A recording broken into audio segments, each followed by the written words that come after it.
with you in the Midlands, BBC Radio. Well, our special guest tonight on The Record Collectors is the lead singer with one of the most famous groups of the 60s and 70s of Dave Dee, Dozy, Beaky, Mick and Titch. And it's Dave Harmon. Is that your real name? Yeah, that's the name that I was born with, but I've been Dee longer than Harmon. Although my sons and daughter are called Harmon, and my three wives. Your musical career, your very first recollection of the first record you bought. Well, the first record I bought, I think, was Mario Lanza singing the theme from The Student Prince. And I thought that was a direction in music that I should go in because it was sort of slightly highbrow. And then all of a sudden, Bill Haley and the Comets came along and ruined everything. And did you actually start to play the guitar at that stage? I'd bought a guitar. I went to work on a farm during the school holidays. And I worked from sort of 7 in the morning until 9 at night until it was dark, and I got enough money in one summer holiday to actually go and buy a guitar, which I then bought and taught myself to play. And what was the first song that you can remember mastering? Oh God, do you know what? I don't have a clue. The first time that I really sort of took it on in earnest, I did a talent competition. I'd been in a skiffle group and everything else, and as I said, rock and roll had really started to get to me. And I remember winning this competition just as a solo performer with Buddy Holly's Oh Boy. Well, it was Buddy Holly and the Crickets then, of course. Yeah. But, and that sort of really started it, because there were two guys from a local band that to me were sort of gods really, and they were in the audience, and they came up to me afterwards and said, would you join our band? And they were called the Mambo Rockets, and they had saxophone players and everything then. I mean, it was like a really big lineup for those days, and of course they were doing all the Little Richard stuff and you know, all the real early rock stuff, and so that was great. But of course I was still at school then, and I was at a boarding school, so I had to get permission off the headmaster to go at weekends and play with this band. So that was really sort of the beginning of me and groups and everything else. And we're talking about a part of the world which is Wiltshire, which is where that's home to you, isn't it? Yeah, I was born in Salisbury. My father's a Londoner, was a Londoner. He's dead now, the old chap, but he was great. And my mum was from the Salisbury area. And then I went to Trowbridge when I was 12 and a half to a boarding school, which is Adcroft School of Building. And then when I left school, I started to play with bands, and my parents got on my case and said, you know, you can't really make a living out of this. This is, you know, they were subsidising me, and they were just working class people. And so you better get yourself a real job. So I thought of all the things that I'd like to have done, and I saw an ad for police cadets. And that year there were 2 vacancies in the Wiltshire Constabulary for police cadets. And I luckily got one of the places. And so I was a cadet for 2.5 years, and then I went to Champ Morrow, which was a number 7 district training school in Yeovil, or near Yeovil, you know, towards Yeovil, Weymouth way, the other side of Dorchester, and that was when I became PC 68. Now this is, in rock folklore, very, very famous, because you became, in a way, one of the most famous policemen. Certainly in rock history, because you attended an incident which some say changed the course of popular music. Have you got recollections of that incident? Yeah, I know the question you're asking me. It's I mean, it's been heavily documented, but I was a police cadet, and we were in the police station in Chippenham, and there was another young cadet then. He's my age, no, he's not so young anymore. A guy called Dave Sawyer, and. If you were hanging about, because you used to stay in the single men's quarters on the police stations in those days, and you know, if you were around, if there was an accident, you know, like a plane crash or whatever it was, you know, if the coppers were going out, they'd say, come on boys, do you fancy coming and, you know, just observing or whatever. So it was good training for us, and it was just a car accident. No one knew what it was until we got there. And once we got there, it was a taxi, and there were 2 guys in the back, or one of them was still in the back. One had gone over the front. There was a woman in the front, and the driver. And obviously, we knew they were musicians because there were guitars and things flying about out in the road. And which we had to take back to the police station. And obviously, very quickly, we realised who it was. And it was Eddie Cochran and Gene Vincent. And the girl in the front was Sharon Shealy, who was Eddie Cochran's girlfriend and co-writer on some of his stuff. And it's quite ironic, really, because I met her years later in the Revolution Club in London. Right. And I was with Gene Vincent the week that he died. So it's either I'm a book or something. Had the hospital been near or fast, I think Eddie Cochran could have survived. Oh, you hear so much about all of this, but I mean, after all those years, who knows? I mean, the thing was that he was alive-ish when the ambulance came, but I mean, he'd gone over the top and through the windscreen, because in those days there were no seat belts or anything else like that. And you know, who knows whether he would have survived? It was no one's fault other than the car hitting a lamppost. Well, moving on from that tragic event and your meeting with Gene Vincent, just quickly can't let that pass. Gene Vincent, he died in the United States, didn't he? Yeah, he was working the week that he died. He was booked into a club in Liverpool called the Wookey Hollow. Oh, yes. And I was working the Shakespeare, and I used to stay in some pro digs in Lee in Lancashire. So if I was ever near, you know, this part of the country where I've now moved to live, I would always stay in Lee with this family called the Cottams, who were great. I mean, they were real characters. And I was at the Shakespeare, and he was at the Wookey Hollow. Anyway, he came back after the first night in tears, and they'd paid him off. The guy that owned the Wookey Hollow then was a guy called Terry Phillips. And to be quite honest, I don't know why they paid him off, but they said he was rubbish, and in actual fact he wasn't. I don't know what happened, but anyway, so he stayed for about another 2 days, and I always remember I had this young kid managing him who'd just come out of college. I mean, you know, my sons have never been in the entertainment business, and they probably could have done a better job. But anyway, the wee boy that was managing him stayed, and after 2 days Vincent was just absolutely distraught, and he went back to America.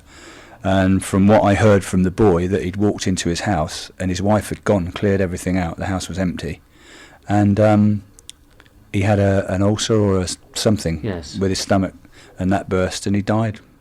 And that was that week. Really, let's talk about the group, Dave Dee, Dozy, Biggie, Mick and Titch. The first 2 records that you recorded weren't particularly successful, if my memory serves me. No, the first one we ever did was a song called No Time, and we managed to get on Ready Steady Go with that. I mean, we had to go and audition in the foyer of the television place in Holborn, and yeah, in those days, you know.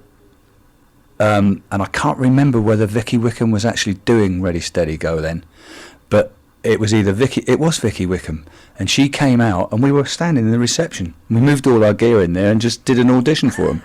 And so they said yeah. So a few weeks later they booked us for Ready Steady Go, and that was the first sort of major live TV that we'd ever, because in those days it was live Ready Steady Go. Yeah, absolutely. And that was when we were doing all our comedy stuff and everything else. And we sold a bucket load of records in Salisbury. Number one, we were ahead of the Beatles and everybody else. I mean, the act of yours, though, was quite distinctive, because you played the clubs in Hamburg, and I may have the dates wrong, but around about 62-ish. Yeah, 62, 63. But we'd been on the road since 1960, 61, and we'd built up a really, really big following in the ballrooms, and nobody could understand why. And we'd been to Hamburg with the Beatles, Searchers, Jerry and the Pacemakers, Cliff Bennett and the Rebel Rousers. They were all there. And of course, they all made it in 62, 63, and we were sort of left at the starting gate, although we were still working 365 days a year and filling ballrooms. You know, I mean, we were very, very popular on the circuit, and couldn't understand why we weren't making it. And we'd been for 2 or 3 record auditions, and I always remember we did one record test, because in those days you didn't send demos, you had to go to the studio of the record company, and we did Decca, we did them all the big ones, EMI and everything else, and they all took a pass on us because our act was so visual. Yes, it was far more visual than it was musical. Hence, years later, when we got the hits, all the clothes and everything else we wore, which we became very, very famous and well known for all the gear that we had, but we were a visual band more than musical. And so maybe the tapes that we did, because you used to get 15 minutes, you could get your gear set up, they'd say, right, go on then, entertain us, play something. So you'd play something, and then they'd listen to the tapes afterwards. And I always remember we did one with a guy called John Schroeder, and he had was running a small label called Oriole Records. I'll never forget that. And we walked in, and they'd just signed Little Stevie Wonder. And anyway, basically he came in after the thing, and he virtually said, take your instruments home and chop them up, because you're never going to make it. We're talking to Dave Dee. You're tuned to the Record Collectors on your favourite local BBC radio station with Mike Adams and Chris Savory. Your memories, you've worked with just about everybody. I mean, if you name it, you've worked with them. Rolling Stones. Yeah. The first time I ever worked with the Rolling Stones was at the Fairfield Hall, Croydon. And, God, that was impressive, because we were still driving around in a battered old Bedford Dormobile. And I'll never forget, the roadie arrived at the back of the Fairfield Hall with their back line in a comma van with windows in it, and Bill Wyman was sitting in the front. And anyway, he was lovely, Bill. I mean, he and I are quite good friends now. I mean, you know, I've known him for like 30 odd years, but at the time he sort of walked in and he was really amiable, whereas the other ones were a bit aloof. But anyway, they were great. We did the show with them. And then obviously I didn't see them again and that was when they just got to number one with I Want to Be Your Man, which was the old Beatles thing, yes, off the Beatles' first album. And the next time I actually worked with them was at the, well, I want to say Empire Pool Wembley, because that's what it was called then, but it's a Wembley Arena now. And it was the NME Poll Winners concert. I mean, if you think of the bill that was on there, you couldn't pay to have that bill. Beatles, Rolling Stones, Kinks, Cliff Richard and the Shadows, Dusty Springfield, Herman's Hermits, Small Faces, Dave Dee, Dozy Beaky, Mick and Titch, and blah, blah, blah. I mean, it was like a bill that impossible to put together. And I always remember, because the Stones and the Beatles had come off the road, and they'd both been off the road for about a year. And it was quite funny, because in one dressing room, Brian Jones was in there rehearsing, and in the other dressing room, the Beatles were in there rehearsing as well. And I never forget, because I stood behind the stage when they went on, and I never forget, I don't know whether it was John or Paul said, "What we're going to do now then, on stage?" And Lennon said, "Oh, let's do," and I forget what the title of the song was.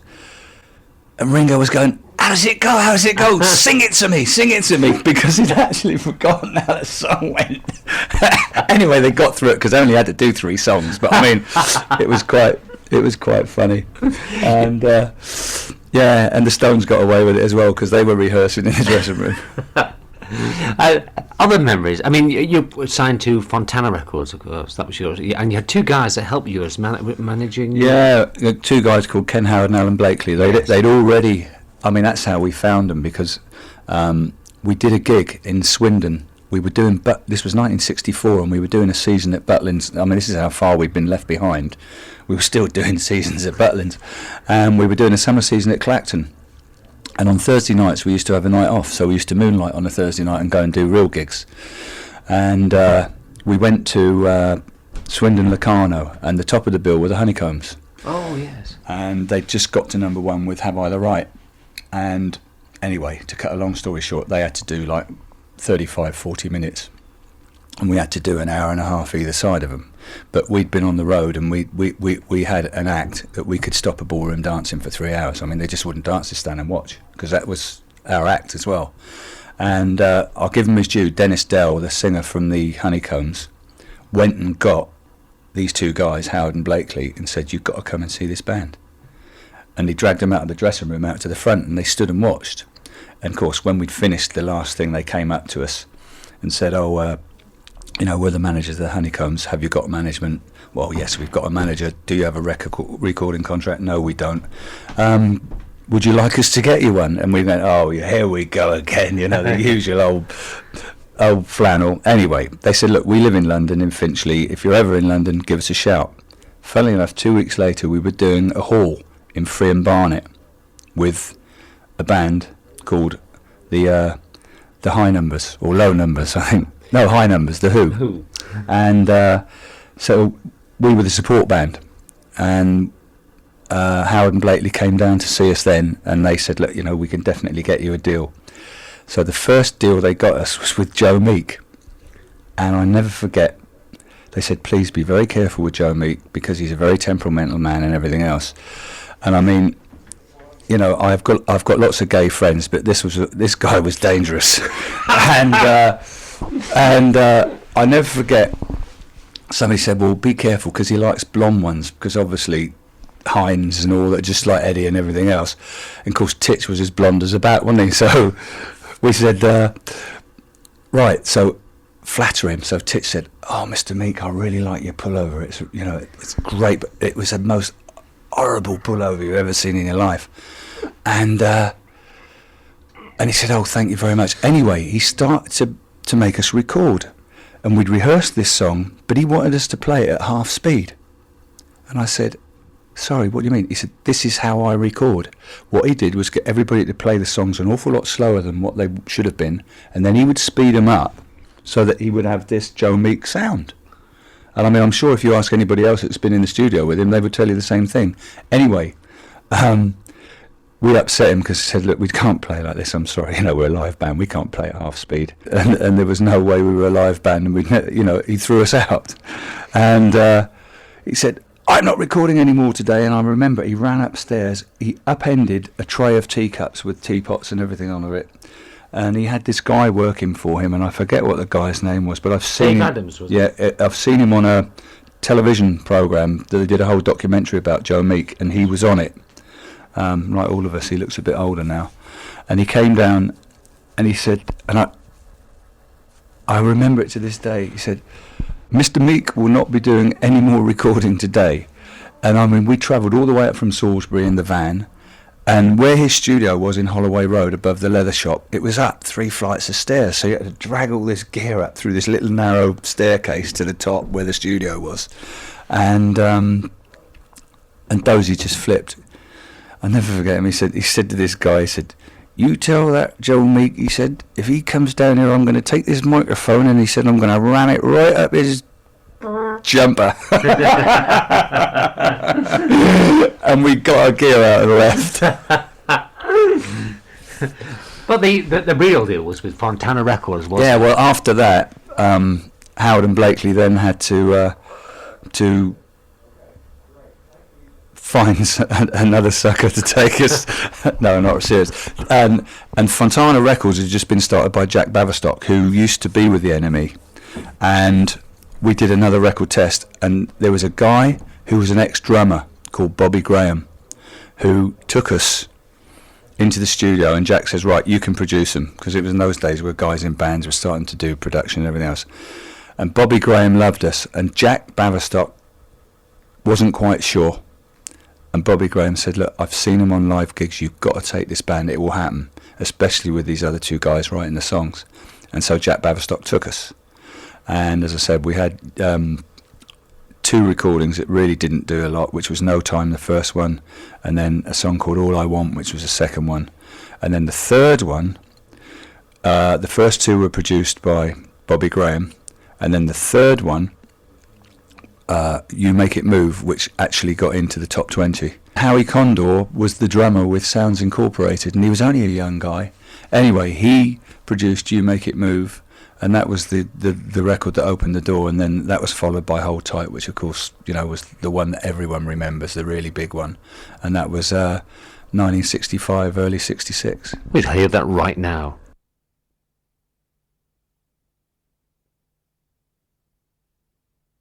And that was Hold Tight from Dave Dee, Dozy, Beaky, Mick and Titch. Moving quickly on, what are you doing today? I mean, you're living in Cheshire. We'll say no more than that. But I mean, are you recording or making albums or? Yeah, I made a new album about 2 years ago, and like all of us old guys that go back into the studio, the records don't get released anymore; they just escape.